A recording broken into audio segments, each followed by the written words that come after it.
Meus irmãos, eu logo quero entrar na palavra de Deus, mas antes eu quero comunicar aos irmãos aquilo que eu aprendi.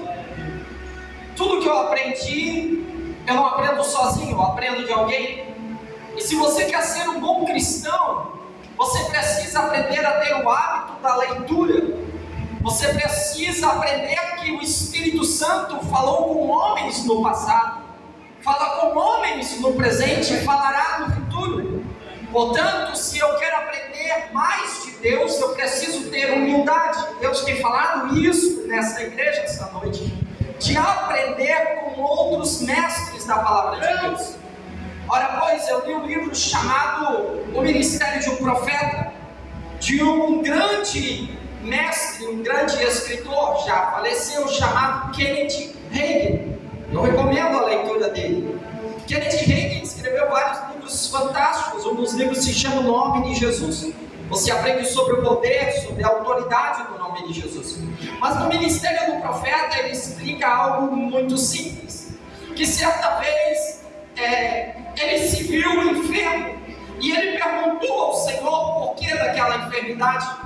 E Deus disse para ele que ele estava sendo rebelde ao seu chamado. E ele perguntou: como pode? Pois eu vou nas igrejas e ensino a sua palavra, eu ensino o seu evangelho, eu oro pelas pessoas, como posso estar sendo rebelde ao ministério? E o Espírito Santo, nosso amigo consolador, o ensinou. Se estabeleceu primeiramente apóstolos. Diga comigo, apóstolos. Olha o apóstolo Paulo, ele vai colocar em ordem. No segundo lugar ele vai dizer profetas. E em terceiro lugar ele vai colocar mestres. Depois ele vai dizer aqueles que têm o dom de curar, os que têm operações de maravilhas, o que tem o dom da fé, aquele que tem o dom de socorros, aquele que tem o dom de governo. O que isso me ensina? Isso me ensina que se eu chego em um lugar, eu tenho que entender a minha identidade. Que aquele que conhece a sua identidade não tem problema de servir os seus irmãos. Aquele que conhece a sua identidade não tem problema de servir com a bacia, lavar os pés dos irmãos. Aquele que conhece a sua identidade não tem problema com o que os outros vão dizer. Aquele que conhece a sua identidade em Deus, ele sabe até onde Deus vai usar a vida dele. Aquele que conhece a sua identidade, ele não quer usurpar o lugar do outro. Aquele que conhece a sua identidade, ele sabe que tem autoridade naquilo que Deus lhe confiou. Aleluia! Aquele que tem identidade, ele não fica se comparando com os outros. Ele não fica em depressão porque ele olha para o irmão e pensa que carro bonito ele tem ou não tenho, que roupa bonita ele tem ou não tenho, que ministério grande ele tem ou não tenho. Não, aquele que conhece a sua identidade sabe que ele é único, que ele é individual, que ele é especial para os olhos de Deus.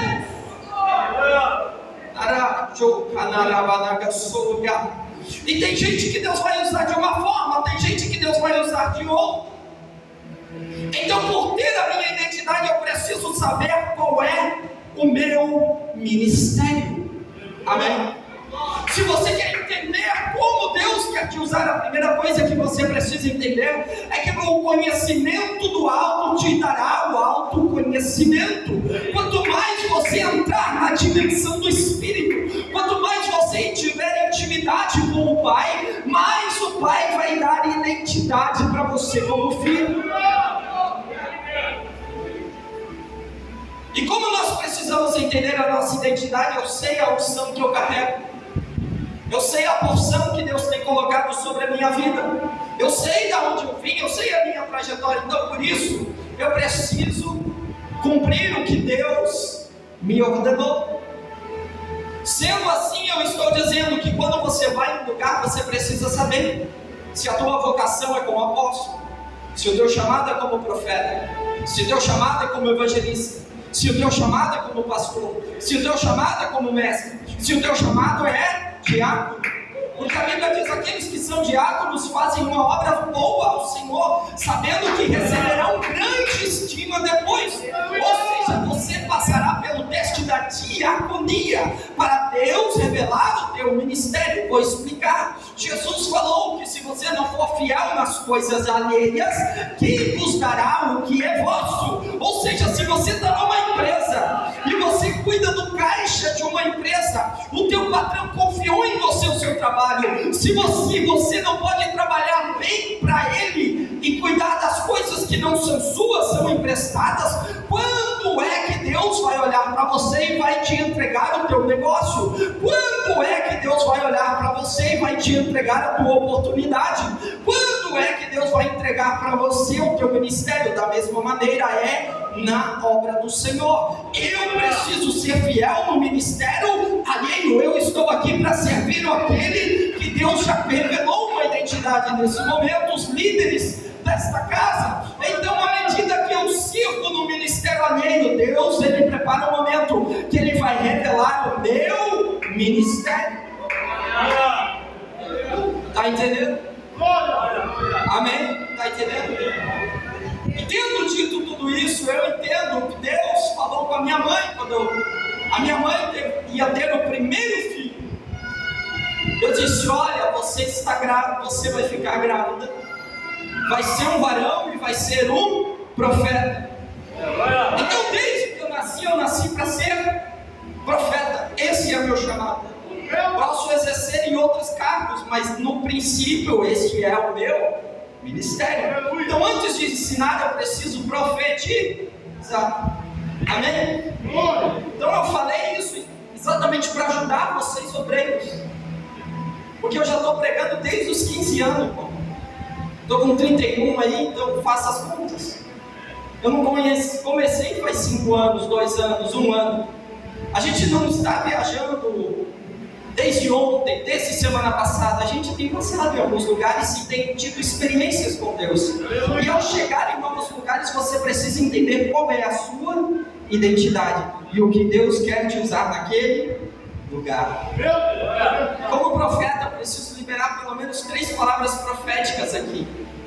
Só que eu preciso rever aonde que esses irmãos estão, porque o irmão que estava aqui no som antes de você, querido, ele foi embora.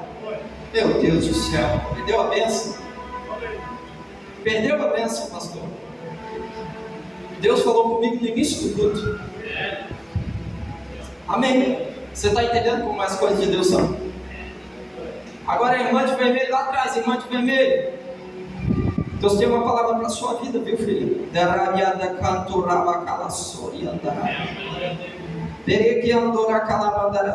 Deus me mostrava você dentro de um quarto, orando, clamando a Deus e esperando há muito tempo por uma resposta do Senhor. Deus me mostrava você olhando no celular e recebendo ofensas pelo celular. Não foi ao vivo. A pessoa te ofendeu pelo celular, à distância. E o teu coração se angustiou e você perguntou para Deus: por que eu estou passando por isso? Deus mandou te dizer, assim como Davi teve 3 filhos, Eliada, Elifete e Elisama, Deus ouve, Deus vê e Deus responde. Deus vai responder na tua história e uma nova porta será aberta no seu caminho, e Ele vai calar a boca daqueles que têm se levantado contra ti, porque o Senhor está mandando te dizer que você não vai parar. Este ano muitas vezes você disse: eu vou parar, vou desistir. Deus me mandou aqui para te dizer, filha, você não vai parar, porque tem um anjo que está curando hoje a tua alma.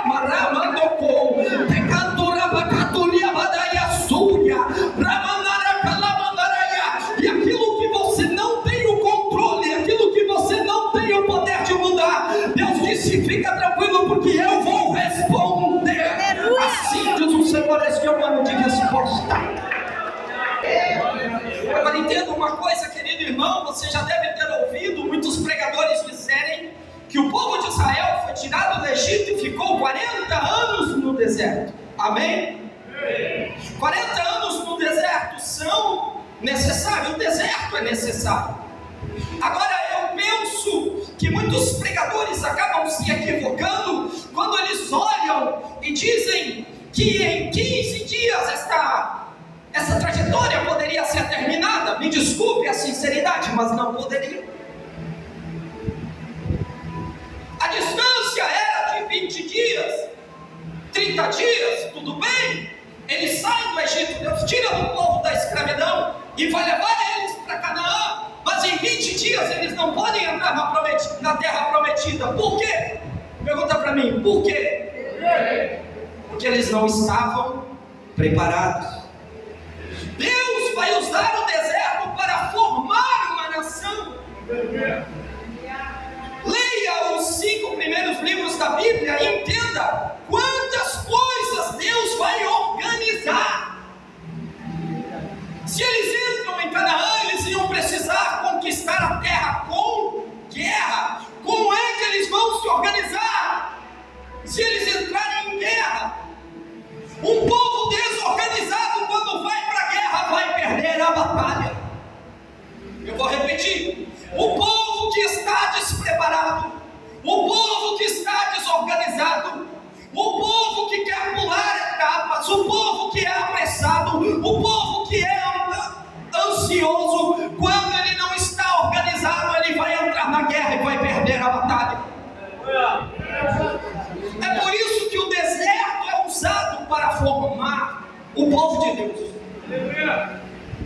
Somente em Números, a partir do capítulo 14, é que nós vamos ter a proposta de Deus de entrarem na terra prometida. Mas creio eu que já haviam se passado muitos anos, Deus já havia estabelecido o seu povo. Então, quando você lê na Bíblia, você vê que Deus vai dar para o povo uma identidade. Deus vai dar para o povo uma organização. Deus vai ensinar para o povo como devem ser as leis civis. Deus vai ensinar para o povo como vão ser as leis religiosas. Deus vai ensinar para o povo como eles devem ser se eles constituírem um rei sobre eles. Deus vai ensinar para o povo como eles vão lidar com cada área da sua vida. Amém?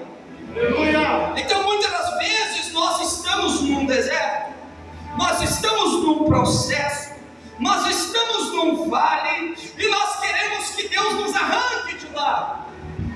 Mas Deus está dizendo: eu não posso te tirar do meio do processo que você está passando, porque se eu te tirar do processo que você está vivendo, você vai perecer. Se eu entregar aquilo que você tanto pede, mas você não está pronto para receber, você vai cair, você vai fracassar, você não vai entender, você não vai desfrutar. Então o que Deus está fazendo? Deus está te preparando para viver a promessa.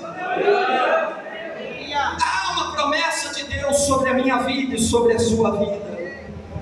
Há uma promessa de Deus sobre a minha casa e sobre a sua casa. Há uma promessa de Deus sobre o meu ministério e sobre o seu ministério. Mas você precisa entender um processo. Ele te prepara para o propósito. Esse processo não é para te matar. Esse processo não vai acabar com você. Não importa o que o diabo fez, não importa o que o macumbeiro fez, não importa o que alguém está te perseguindo no trabalho, não importa que alguém está te perseguindo na família, não importa. Por quê?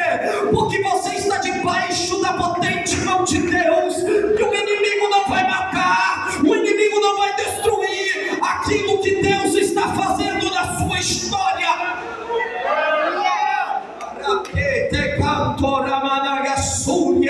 Não se desespere, não se desespere. Por quê? Porque o diabo ele trabalha nas coisas visíveis, mas Deus trabalha nas coisas invisíveis. Vou repetir: o diabo prepara um cenário e aparentemente aquele cenário vai te vencer. O diabo trabalha nas circunstâncias, mas Deus trabalha no mundo espiritual. E a fé não são nas coisas que aparecem, a fé são nas coisas que não aparecem. Aleluia! Eu já falei, mas eu vou repetir. Quando eu tinha 14 anos de idade, eu tinha um diagnóstico médico: suspeita de tumor maligno, suspeita de tumor maligno, mas não sabia o nome da doença. Eu tomava mais de 10 comprimidos por dia, eu caía no chão. Tinha esquizofrenia, tinha epilepsia, ataque epilético. Esquizofrenia não. Eu tinha convulsão, sangue, hemorragia nasal. Às vezes eu estava almoçando com a minha mãe, daqui a pouco eu caía no chão, espumando pela boca, minha mãe preocupada. E ali estava o diagnóstico médico. Mas, certa vez eu entrei na casa do Senhor, eu abri o Salmo 91. E eu comecei a ler o Salmo 91 e estava escrito no versículo de número 14.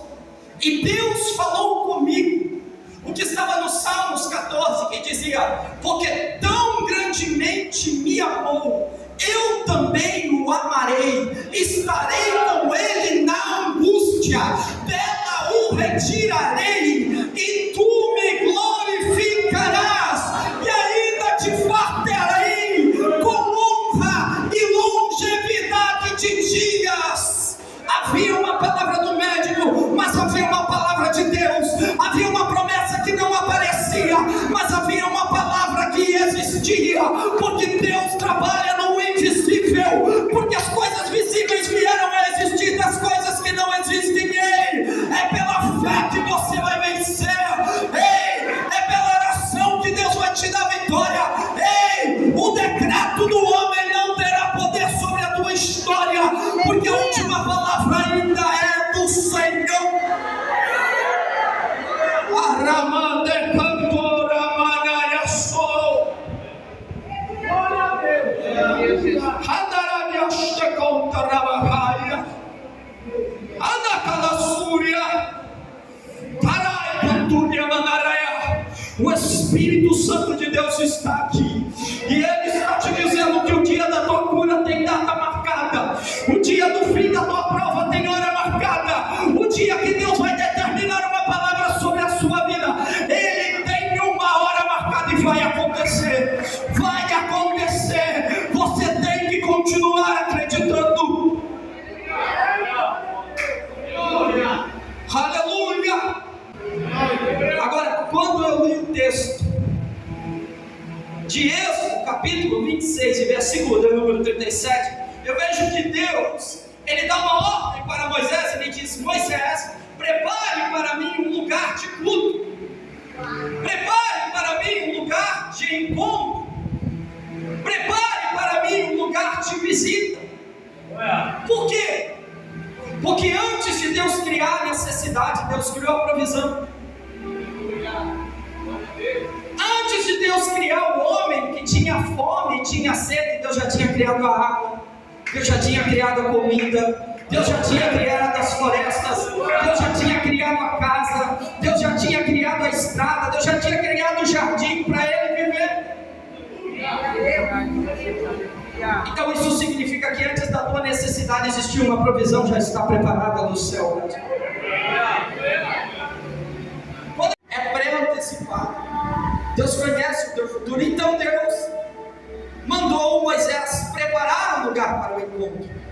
Agora é interessante que esse lugar, ele deveria ter cerca de 45 metros de comprimento por 25 metros de largura. Amém? Então o terreno daquele lugar, o pátio daquele lugar era relativamente pequeno. Era 45 por 25. Agora o interessante é que Deus vai determinar que ele faça aquele lugar de madeira.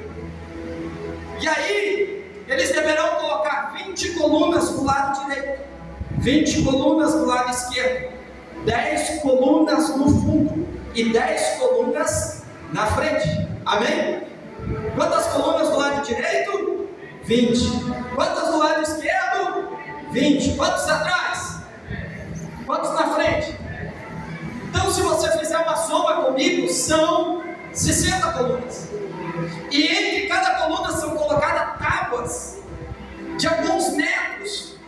E então o tabernáculo de Deus vai ser da seguinte maneira: vai ser levantado primeiro um território separado, aonde aquilo ali vai ser especialmente para cultuar ao Senhor. Só que a matéria-prima que Deus vai usar é a madeira. Madeira na Bíblia fala de humanidade.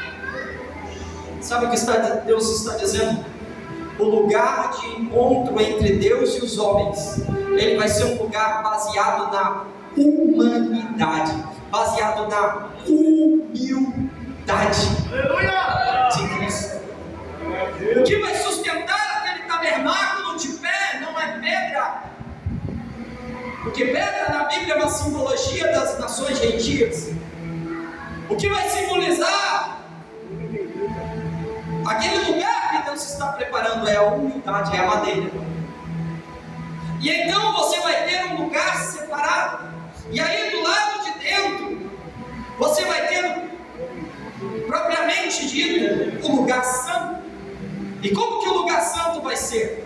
Ele também terá 5 colunas na frente e 4 colunas atrás, e ele vai ser coberto com tecidos, pele de texugo, pele de animais, de couro, de tenda, um lugar simples comparado aos deuses pagãos da época. E ali, naquele lugar que Deus vai estabelecer, vai ser diferente. Por quê? Porque essas colunas, elas vão ser de madeira, mas cobrindo esta madeira, a madeira não vai aparecer. Cobrindo esta madeira, vai ser de ouro. E o ouro na Bíblia fala da glória de Deus. A madeira, lembra da cruz do Calvário? Fala da humanidade, de madeira. A arca de Noé é de madeira, fala da humanidade. O tabernáculo é de madeira, fala da humanidade. Então o homem revestido pela graça de Deus. E aí ele vai dizer mais, por quê? Porque vai ter a prata também. Prata fala da redenção. Prata na Bíblia tem uma simbologia, fala do sangue de Jesus. O sangue de Jesus que foi vertido sobre a madeira. Ou seja, a prata que comprou de volta para Deus aqueles homens que haviam se perdido no mundo. Porque o que vai sustentar de pé o tabernáculo é assim, é a tua humildade, mas é também a glória de Deus que cobre a sua vida. Mas é também o brilho da graça de Deus sobre cada uma daquelas colunas. E isso é no lugar santo. No lugar santíssimo nós vamos ter a arca da aliança, a arca do tesouro. E nós sabemos muito bem que dentro do tabernáculo vão existir 6 mobílias. O primeiro vai ser o altar do holocausto. O segundo vai ser a bacia de bronze, ou tanque de bronze com água dentro, é óbvio. Isso no pátio do templo. Depois lá dentro você vai ter a mesa dos pães da proposição, onde os sacerdotes podem comer. Você vai ter a única iluminação de todo o tabernáculo, que é o candeeiro, candelabro, aquela haste, lembra? Aquela haste central com 3 braços para a direita e 3 braços para a esquerda, 7 braços simbolizando o Espírito Santo de Deus que é divino. Esta haste, ela não vai ser de madeira, ela vai ser de ouro puro. Por quê? Porque ali está simbolizado a presença do Espírito de Deus. Porque ali está dizendo uma coisa: quem ilumina a minha vida e a sua vida é a presença do Espírito Santo de Deus. Se você não quer ter uma vida em confusão, se você não quer ter uma vida errada, se você não quer ter uma vida desorientada, você precisa aprender a acender a lâmpada do Espírito Santo sobre a sua vida. Você precisa entender que existe uma pessoa chamada Espírito Santo e ele gosta de relacionamento. E continuando, nós vamos ter então o altar de incenso, simbolizando a adoração, onde o incenso era trazido.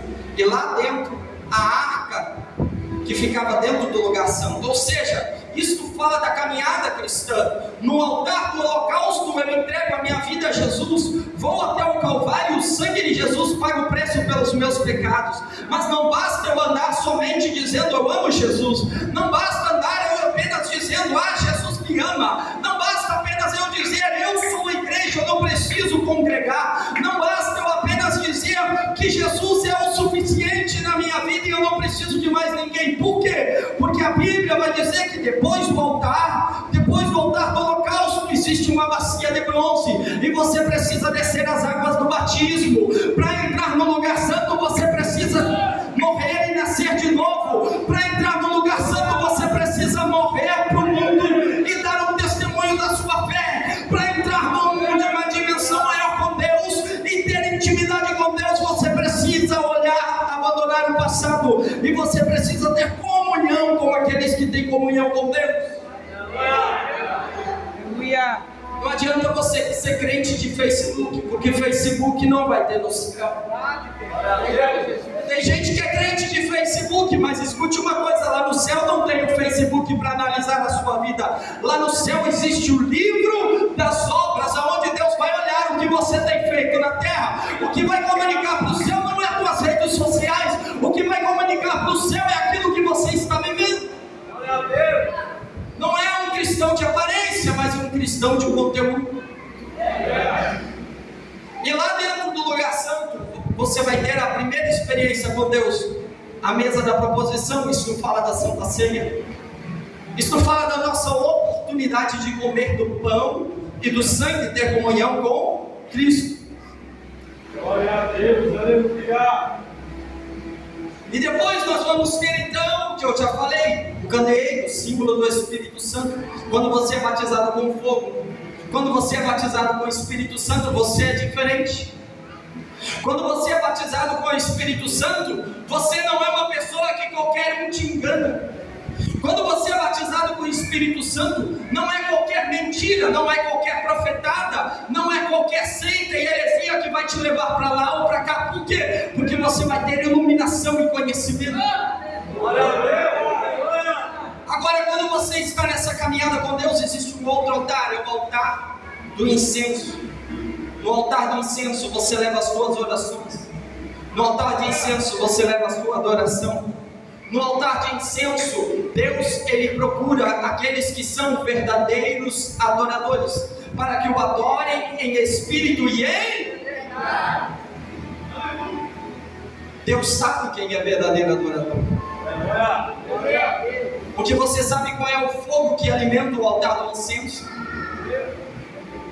A Bíblia vai dizer que houve 2 sacerdotes que certa vez entraram com fogo estranho no altar do incenso para oferecer, e Deus não reconheceu aquele fogo, e Deus mandou consumir, e eles morreram. No caso fisicamente, mas para nós isso fala de uma morte espiritual, porque a Bíblia diz nos Salmos: aquele que usa de engano na casa do Senhor não permanecerá. Então, o que isso fala? Isso fala do fogo santo. Que fogo é esse? O fogo que era acendido no altar do holocausto. Ou seja, tem gente que quer ter intimidade com Deus, relacionamento com Deus, mas não quer ter renúncia. Tem gente que quer ter intimidade com Deus, mas não quer passar pela cruz. Tem gente que quer ter intimidade com Deus, mas não quer batizar nas águas. Tem gente que quer ter intimidade com Deus, mas não quer conhecer a presença do Espírito Santo. Tem gente que quer avançar em Deus, mas não quer seguir o processo de Deus. Aquele altar só poderia ser acendido com fogo santo, que a Bíblia diz: o fogo arderá continuamente sobre o altar e não se apagará. Porque lá dentro está a Arca da Aliança, e a Arca da Aliança simboliza o próprio Cristo. A Arca da Aliança simboliza o próprio reino de Deus. Então Deus, Ele tem feito promessas para nós adentrarmos neste lugar. Mas para adentrarmos neste lugar, nós precisamos viver as etapas de Deus.